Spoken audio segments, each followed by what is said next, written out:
Bueno, buenas tardes, licenciado, y vamos a hablar acerca de la guía P2 de psicología, que se trata de las principales teorías y corrientes psicológicas dentro de la psicología. Empezamos por el primer punto, que son los organizadores gráficos. Yo encontré 10 principales teorías psicológicas, que son las siguientes: la teoría dualista, que se trata de la teoría de René Descartes, Platón, entre otros autores.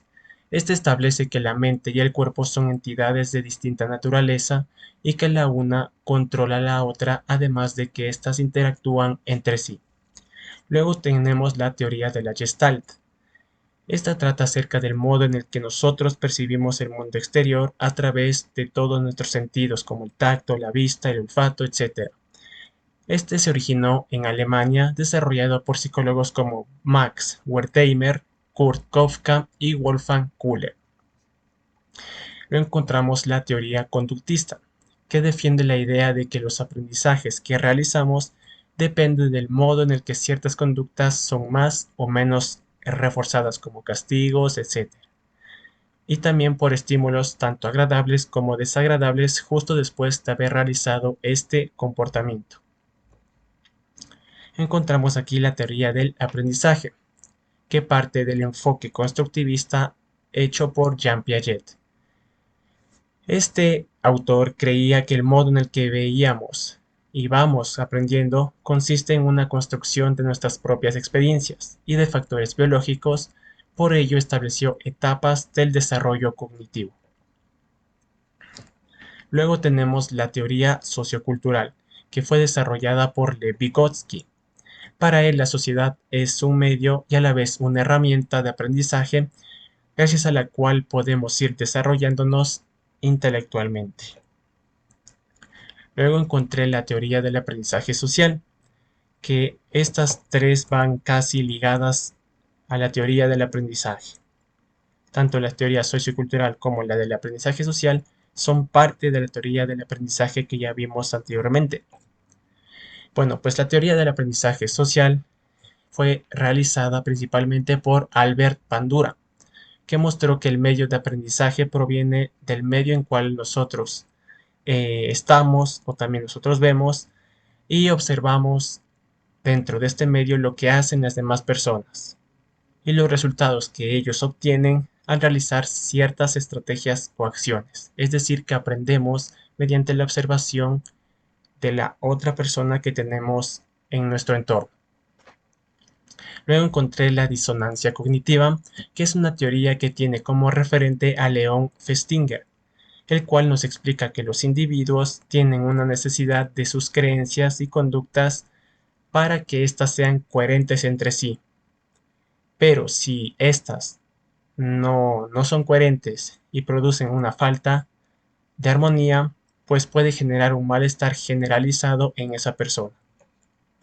Luego encontramos el procesamiento de la información, que esta teoría es un enfoque de la psicología cognitiva, que utiliza un modelo de procesamiento de datos para explicar cómo funciona nuestra mente humana, y se sugiere que la mente procesa información a través de varias etapas. Luego encontramos el Embodied Cognition, que es una propuesta inicialmente hecha por George Lakoff. Esta es la coexistencia entre la cognición y funciones corporales, las cuales influyen en la forma en que pensamos y realizamos y nos relacionamos con el mundo que nos rodea.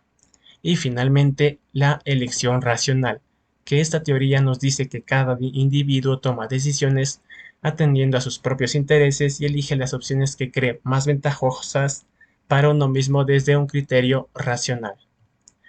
Bueno, aquí tenemos la definición de teorías psicológicas, que son ideas que explican aspectos del comportamiento humano, pensamientos y emociones, además de que proporcionan modelos para entender los procesos de comportamiento y conductas dentro de los seres humanos. Bueno, luego de haber explicado lo que es cada una de estas teorías, vamos a ver los principales autores de cada una de estas.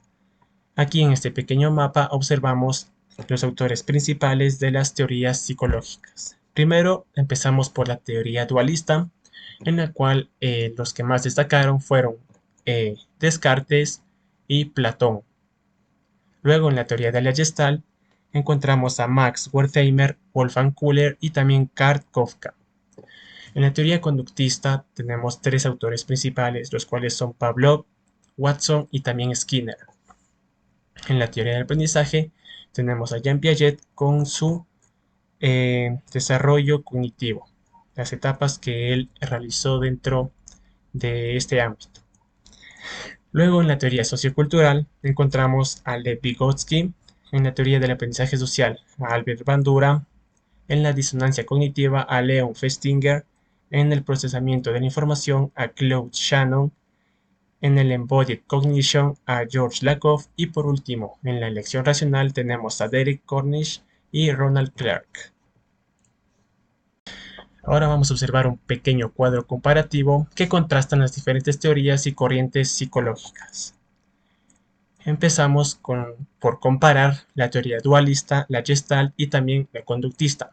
Primero observaremos la definición de cada uno de estos y empezamos por la teoría dualista. Esta es una corriente filosófica en la cual se dice que la mente y el cuerpo están separados. De este modo, el cuerpo se considera como algo material y la mente no necesita de este para poder existir. Luego, en la Gestalt, tenemos que es una corriente de la psicología que se encarga de observar la mente humana y el comportamiento como un todo. Busca explicar la percepción humana y cómo tomamos decisiones según nuestra forma en la que percibimos las cosas. Luego, la teoría conductista se centra en el estudio de las leyes comunes que determinan el comportamiento humano y animal. Se centra en el estudio de lo que se puede observar y también percibir. Ahora, después de ya definir cada una de estas corrientes, vamos con sus objetivos. Primero, la teoría dualista tiene como objetivo explorar la relación entre los procesos mentales y los fenómenos físicos, es decir, que busca entender cómo interactúan e influyen mutuamente. En la Gestalt, el objetivo principal es entender cómo las personas organizan sus percepciones y dan sentido a su entorno, además de que promueven la autoconciencia y la aceptación en las personas.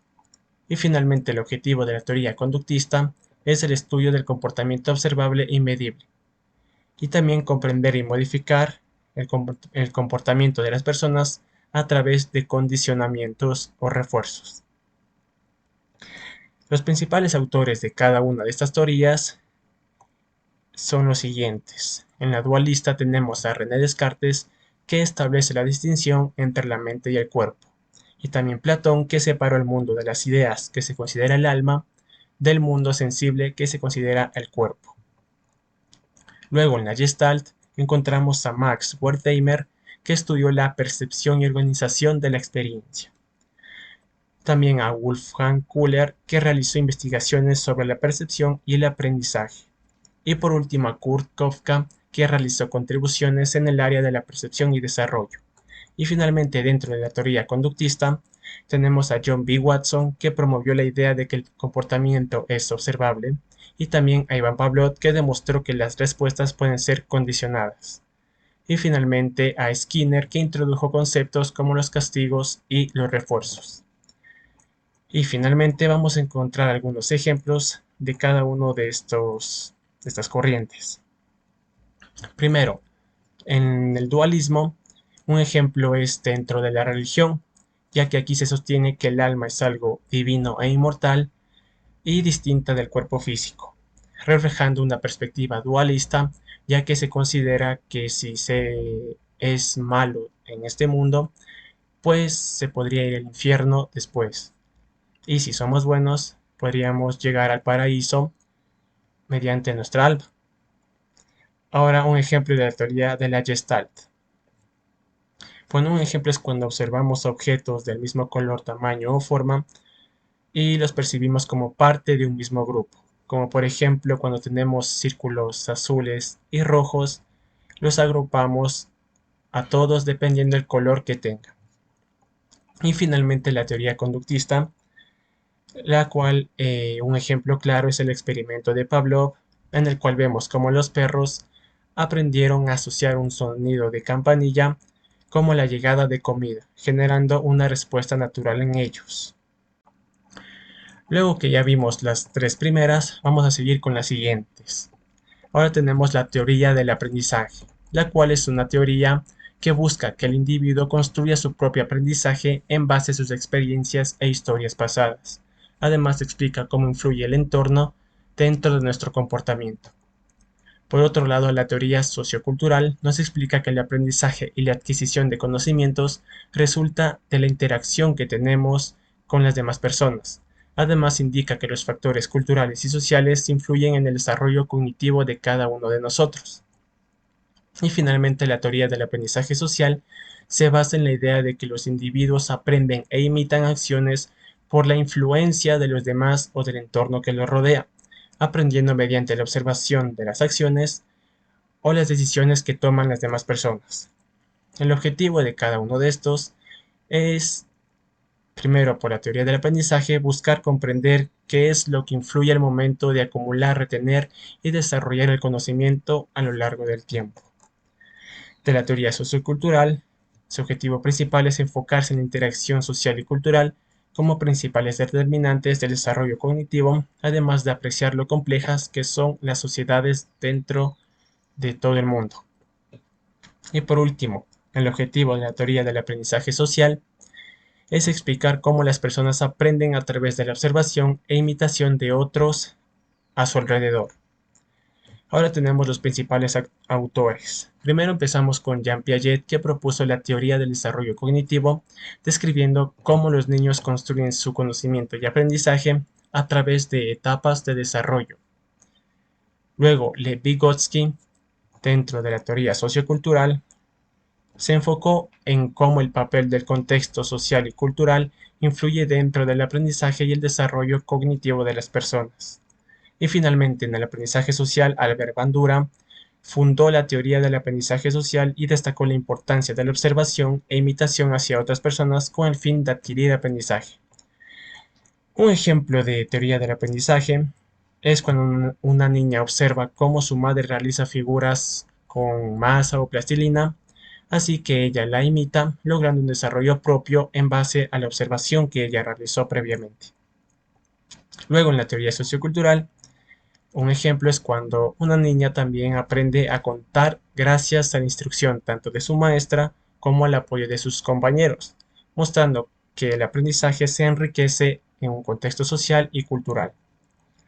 Y finalmente, un ejemplo de la teoría del aprendizaje social ocurre cuando un niño observa que su compañero hace algo que está mal y este es regañado por una persona adulta, su maestro, etc.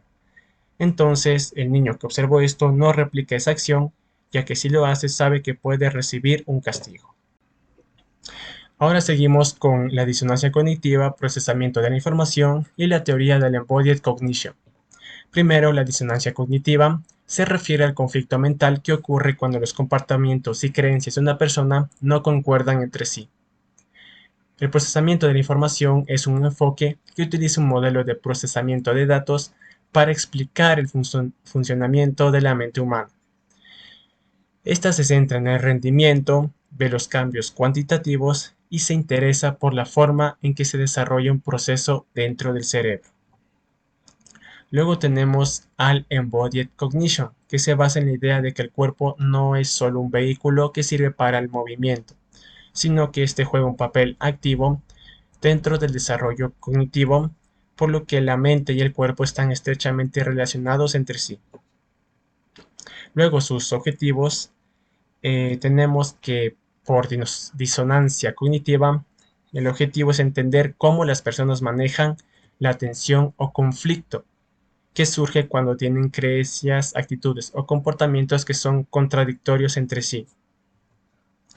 El objetivo del procesamiento de la información es entender cómo las personas adquieren, almacenan, recuperan y utilizan la información. Además, se encarga de explicar cómo funciona nuestra mente humana. Y de Embodied Cognition, el objetivo principal es comprender cómo la mente y el cuerpo interactúan en el proceso de pensamiento y aprendizaje. Ahora tenemos los principales autores de cada una de estas corrientes.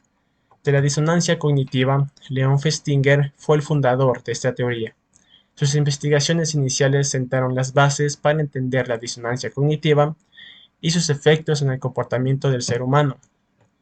Luego, en el procesamiento de la información, tenemos a Claude Shannon, que fue el fundador de esta corriente, ya que sus contribuciones fueron cruciales para comprender cómo se puede cuantificar, transmitir y procesar la información dentro de la mente humana. Y finalmente, el autor principal del Embodied Cognition fue George Lakoff, el cual ha explorado cómo el lenguaje y el pensamiento están influenciados por experiencias corporales y contextos físicos. Ejemplo de la disonancia cognitiva ocurre cuando una persona está a dieta, pero decide ingerir comida chatarra.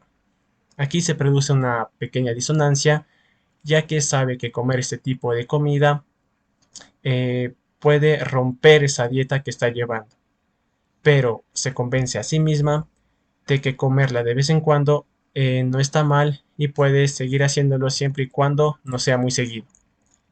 Luego tenemos el procesamiento de la información, como ejemplo el aprender un nuevo idioma como inglés, francés, italiano y también un nuevo vocabulario en el cual las personas deben memorizar y recordar las palabras que pueden utilizar para lograr formar oraciones complejas o párrafos y poder comunicarse con la gente que puede hablar este idioma. Y finalmente, un ejemplo de Embodied Cognition es cuando o debemos aprender a jugar baloncesto, ya que durante este proceso el aprendizaje se basa en procesos corporales y sensoriales, mostrando la relación entre la mente y el medio físico. Y finalmente encontramos a la elección racional. La definición de esta es que se basa en la idea de que cada comportamiento humano tiene como objetivo maximizar un interés a través de nuestras elecciones o decisiones. Esto con el fin de lograr nuestros intereses y tratemos de tomar la mejor decisión para conseguirlos.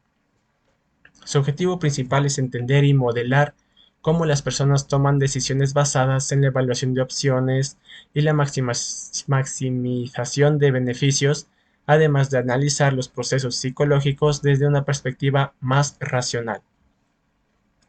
Los autores principales o que yo encontré de la elección racional son Derek Cornish y Ronald Clark, los cuales aplicaron la teoría de la elección racional al comportamiento de los criminales, ayudando a comprender por qué las personas en algunas ocasiones toman decisiones delictivas, analizando las consecuencias y causas racionalmente. Y finalmente, un ejemplo de la elección racional puede ser al momento de que una persona va a cometer un robo, pero ésta analiza las consecuencias y los beneficios que puede obtener al realizarlo, escogiendo de forma racional su decisión final. Ahora hablaremos un poco del contraste, de la evolución de las diferentes teorías que hemos estado viendo a lo largo de este video. Primero vamos con el dualismo. En la filosofía antigua encontramos autores como Platón y Aristóteles. Empezamos por Platón. Él introdujo la idea de la dualidad entre el mundo sensible y el de las ideas. Aristóteles, por otro lado, reconoció la distinción entre el alma y también el cuerpo. Luego avanzamos y encontramos al dualismo clásico, en el cual René Descartes introdujo el dualismo cartesiano, que decía que la mente y el cuerpo son entidades muy diferentes. Además sostuvo que la mente era inmaterial y no estaba sujeta a las leyes físicas del entorno o del universo. Luego seguimos con el desarrollo moderno que se dio durante los siglos XVIII y XIX. Aquí surgió lo que es el idealismo y materialismo, los cuales desafiaron al dualismo proponiendo que la realidad es fundamentalmente mental o material respectivamente. En la era contemporánea, la postura más influyente fue la de Gilbert Ryle, quien criticó la distinción entre cuerpo y mente y sostuvo que la mente era una función del cuerpo, es decir, que estaban relacionados y no eran separados como lo decían anteriormente diferentes autores. Además aparecieron corrientes como lo eran el funcionalismo y también el fisicalismo. Y finalmente en la actualidad el dualismo se considera como ética y espiritualidad, ya que aún siguen existiendo debates dentro de estos temas acerca de la existencia del alma del alma o forma de actuar en determinadas ocasiones. También se ha defendido que la mente y el cuerpo son parte de un sistema más amplio y están interconectados entre sí. Luego tenemos a la Gestalt. Como origen tenemos que se originó en Alemania con figuras claves como Mark Wertheimer, Wolfgang Köhler y también Kurt Kafka. Esta se centró en ver cómo las personas perciben patrones y configuraciones en lugar de elementos solitarios. Luego, su desarrollo y aplicación. Aquí los psicólogos realizaron diferentes investigaciones para demostrar que la percepción es un proceso activo, y la Gestalt se convirtió en una escuela importante, desafiando al enfoque conductista. Dentro de la evolución encontramos la expansión de la Gestalt. Aquí los principios de la Gestalt se empezaron a expandir por diferentes campos, como en la educación o en las terapias. En estas últimas se enfocaron en la conciencia y experiencias presentes de las personas que iban a ese tipo de sesiones. Luego esta se renovó y se adaptó, haciendo que aparezca la neurociencia, la cual exploró las bases neuronales de los principios de la Gestalt. Además se encontraron similitudes entre las bases de la Gestalt y la psicología cognitiva. Actualmente se ha implementado la tecnología en las terapias, además de que sus enfoques han ayudado a que la salud mental enfatice en la atención y autoexploración de las propias personas. Luego tenemos al conductismo, el cual se consolidó como una escuela de pensamiento a principios del siglo XX, principalmente con la obra de John B. Watson, quien rechazó el estudio de la mente y la introspección en favor de métodos observables y que también podían ser medibles. En su desarrollo aparecieron dos condicionamientos, que eran el condicionamiento clásico y el condicionamiento operante. El clásico trataba de que, a través de experimentos que se realizaron con perros, se demostró cómo las respuestas pueden ser condicionadas a estímulos específicos. Y por otro lado, el condicionamiento operante se enfatizó en que el papel de las recompensas y castigos modificaban el comportamiento de las personas y seres que eran experimentados durante el condicionamiento operante. Luego tuvo transformaciones, pero también se lo criticó por la incapacidad que tenía el conductismo por explicar sentimientos o procesos internos. Pero entre la década de 1950 y 1960 apareció lo que se le conoce como cognitivismo, que ofreció una nueva perspectiva para valorar a los procesos mentales. En el Resurgimiento, el conductismo no desapareció gracias a Skinner y a otros autores, ya que seguían aferrados a esa idea. Y en el año de 1970 en adelante se desarrollaron terapias conductuales que combinaron técnicas conductistas con enfoques cognitivistas para tratar diversos trastornos. Y finalmente, actualmente, hoy en día muchos psicólogos utilizan este enfoque que integra principios conductistas, cognitivistas, entre otros, con el fin de explicar el comportamiento humano, que a su vez es muy extenso. Ahora explicaremos la teoría del aprendizaje, que se originó a partir de la idea de que el aprendizaje ocurre a través de asociaciones entre ideas y experiencias. Filósofos como Aristóteles y John Locke sentaron las bases de esta perspectiva. Durante la teoría del aprendizaje surgió lo que es también el conductismo, que tanto Watson como Skinner implementaron el comportamiento observable, además de condicionamientos, donde el aprendizaje se basaba en castigos y refuerzos, y esto se aplicó a la educación y al comportamiento. Luego surgió el cognitivismo, en el cual Jean Piaget estudió el desarrollo cognitivo, proponiendo etapas a través de las cuales los niños adquieren conocimientos, y también Vygotsky destacó la importancia del contexto social y cultural, creando la teoría sociocultural. Ahora el constructivismo se centró en que los estudiantes creen su propio conocimiento a través de experiencias y reflexiones. Jerome Bruner fomentó el aprendizaje por descubrimiento y apareció el aprendizaje significativo. donde la nueva información se conecta con los conocimientos previos ya adquiridos. Y finalmente, en la actualidad, la teoría del aprendizaje social que fue realizada por Bandura reconoció la importancia de la interacción social y el aprendizaje en grupo. Además, implementaron herramientas para el aprendizaje como videos, imágenes, etc. Esta teoría tuvo un gran impacto dentro de la educación y el desarrollo de la psicología.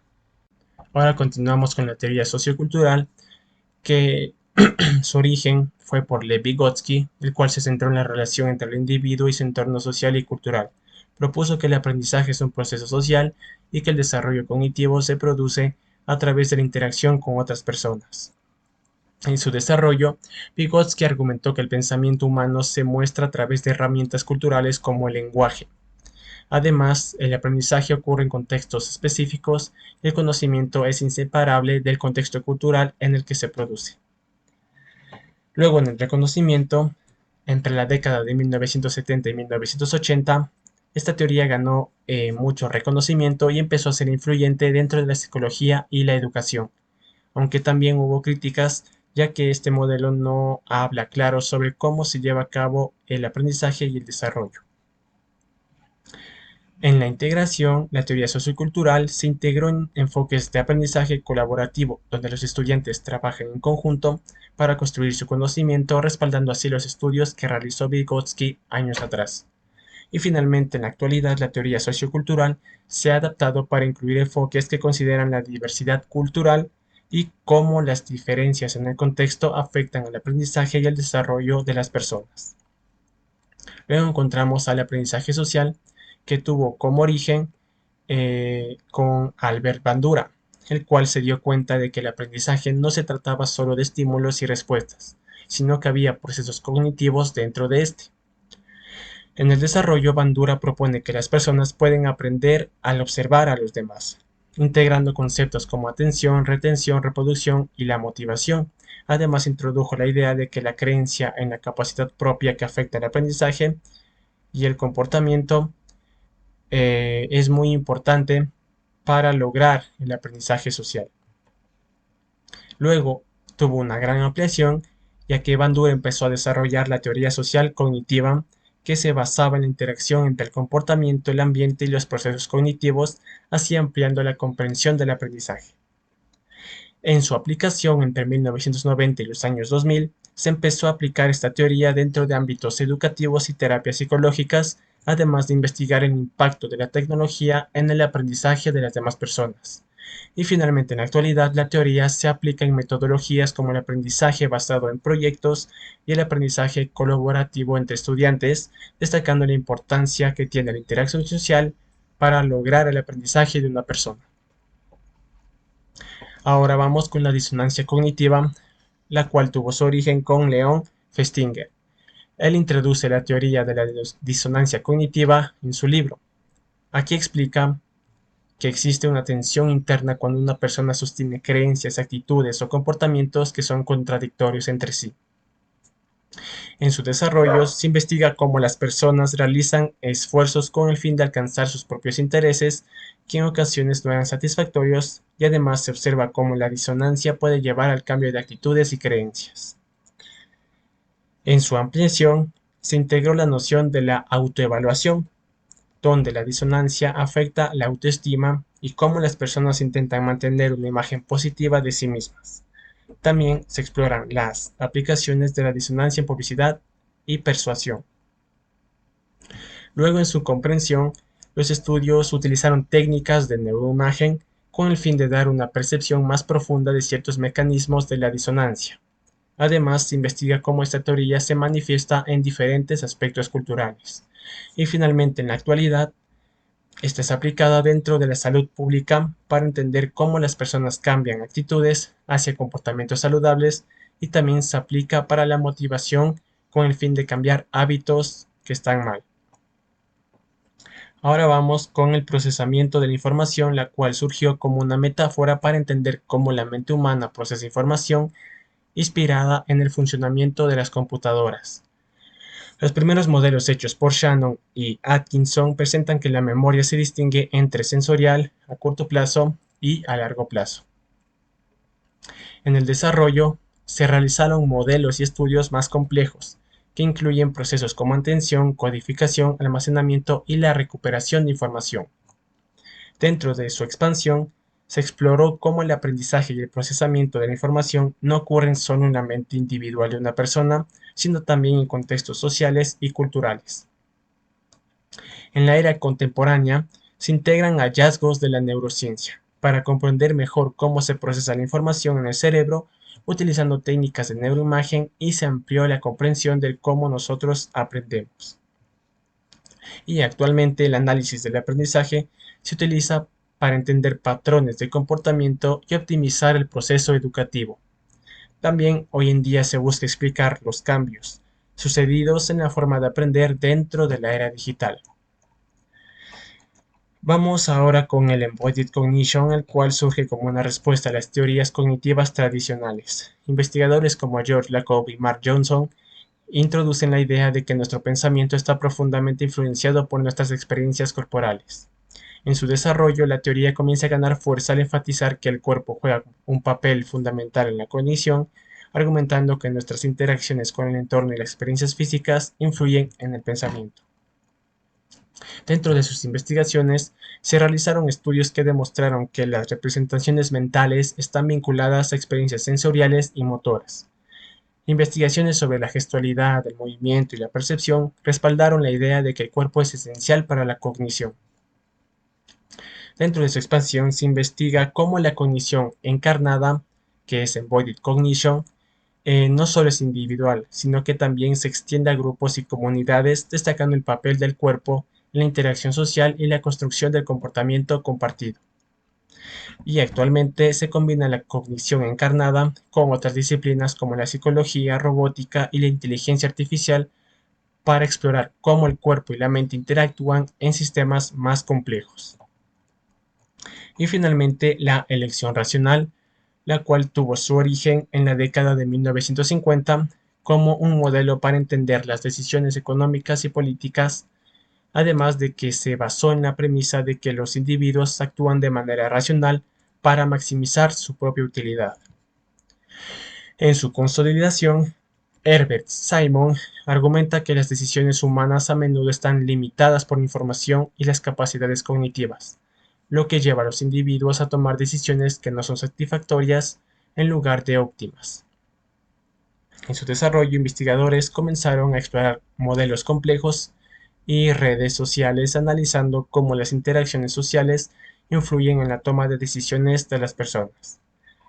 Ahora, en la era contemporánea, se comienza a considerar la responsabilidad social y la ética en las decisiones racionales. Aquí autores como Cornish y Clark ayudaron a comprender las decisiones inmorales que una persona podía tomar dependiendo de la situación y del nivel de moralidad que ésta tenga dentro de sí.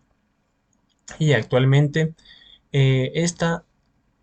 la elección racional nos ayuda a entender cómo nuestras elecciones pueden ser influenciadas por incentivos o castigos dentro del comportamiento de los ciudadanos. Además, esta sigue evolucionando para adaptarse a las nuevas realidades del futuro. Y esta ha sido la exposición de la P2. Muchas gracias.